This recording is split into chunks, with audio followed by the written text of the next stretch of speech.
Let's dive in. Today, we are talking about how to be the CEO of your own actor business. And this is a topic that is near and dear to my heart. In fact, it's so near and dear that this is a chapter, in my Guru's Guide to Getting in the Room, the ebook that you get as a pro-level acting resource guru member. So, one of the things that I'm constantly talking to my clients about is the fact that they are the boss. They ultimately are the head of a company. As soon as you decide to be a professional actor, you have made the decision to be a CEO. And so I'm going to talk about what that means today. And I'm going to ask you to do a few things as homework after this Guru Tips to really make sure that you are embodying the CEO that you are. Okay? So let's dive in. But before we do, I want to share a quote with you that was written by one of my mentors, who's Dallas Travers. A lot of you know her because she is also a coach for actors. And she wrote, quote, "The biggest distinction between successful people and those who struggle is their level of decisiveness. Your ability to make inspired decisions influences your results more than the actions you choose. If you want success, you must decide." End quote. So I find that a lot of actors are very hesitant to make decisions because they're so caught up on what the right decision is. And as a result, they don't do anything. But if we think about successful CEOs, they have to make decisions every day and they can't deliberate over them forever. They just have to do things. And so often when you choose a direction and go, then things happen and you can course correct if necessary. But if you're not making any decisions, nothing's happening. Okay, so you don't want to get stuck in paralysis land. You want to operate from CEO land and go ahead and do something. Okay, so let's talk about what successful CEOs do. The first thing is they embody what I call in the ebook bossness. And yes, I definitely made up that word for sure, but I'm sticking to it. But as the highest ranking executive in the company that is your acting career, you must step into your bossness and you must embody that daily. So you might not feel like a boss every day when you wake up. You might wake up one day and be like, ugh, I haven't booked anything in months. I haven't had an audition in weeks, and I just feel like this is not going well. That's totally possible. But you are still the boss.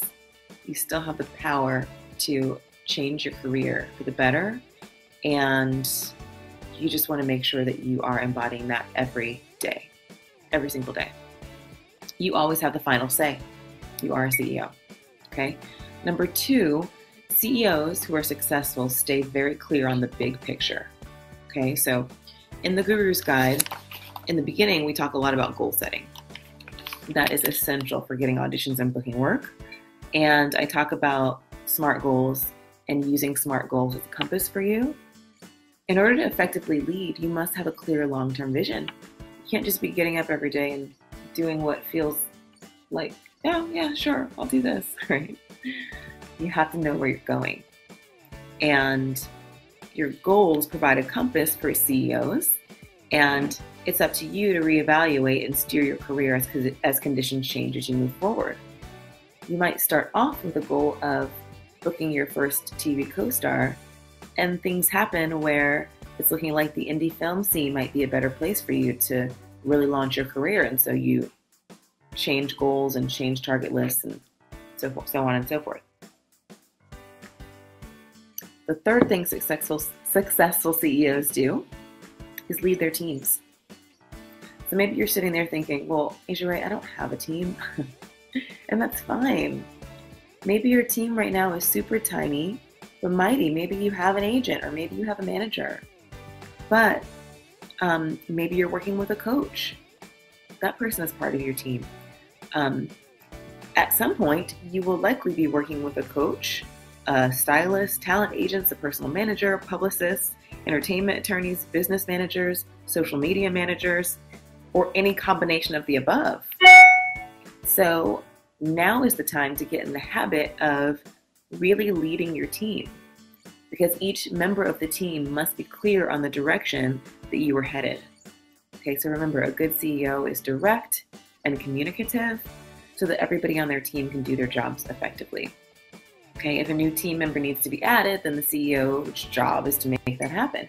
If a team member needs to be removed, it's the CEO's job to do that too. So sometimes you have to have difficult conversations, and a CEO would not shy away from those, but a good CEO also treats everyone with respect, right? So keep that in mind as you are putting together your team and managing your team. The fourth thing that I believe successful CEOs do is they provide creative direction.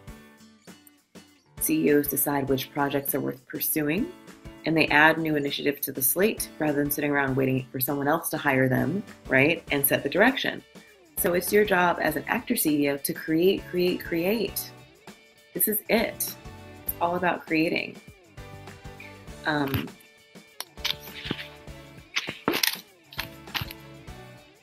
Number 5 on my list of things that successful CEOs do is they manage operations and resources.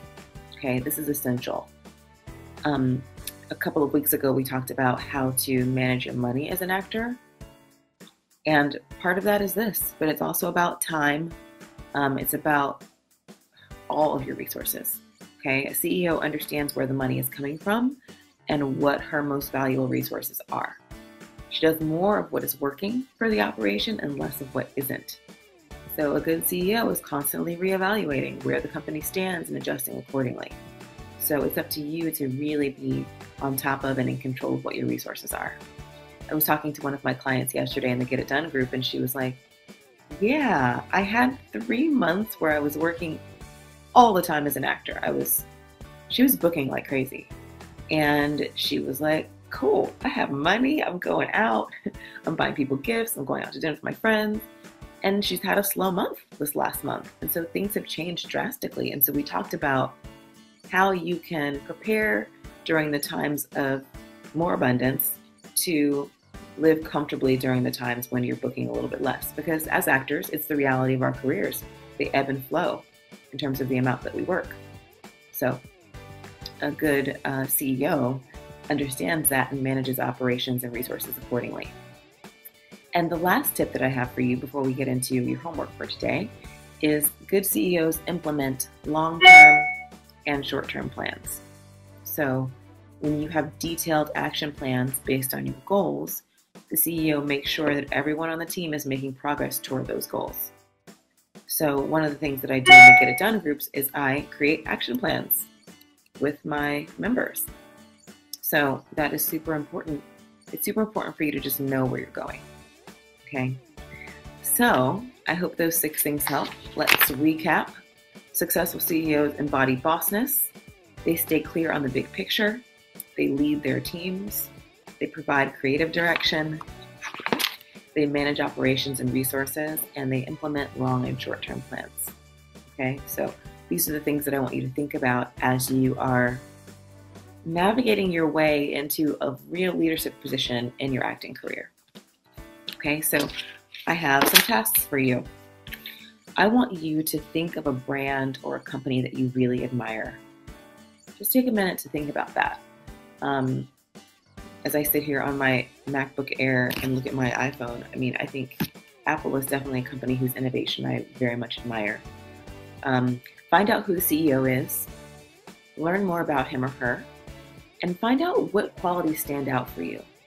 What qualities of the CEO do you see reflected in the company, and what you love about the company? Okay, so that's task number 1. Pick a company, figure out who the CEO is, and do some research. The reason I'm asking you to do this is because there's a reason these qualities resonate with you, and that's because they're qualities that you embody. Right now, they're qualities that you have, okay? So I want you to figure out ways to express these qualities more clearly in what you create and what you share with the world.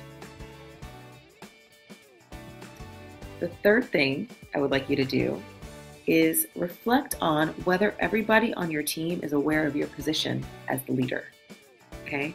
If not, what can you do today, right now, to communicate more effectively and to start to improve the dynamic? If you have an agent who doesn't reply to your emails ever and you haven't heard from him or her in months, they're not aware of your position as a leader. And it might be time to either have a meeting and have a discussion about that and get on the same page, or make a change in your team. Okay? So I hope that helps, and I will see you next week.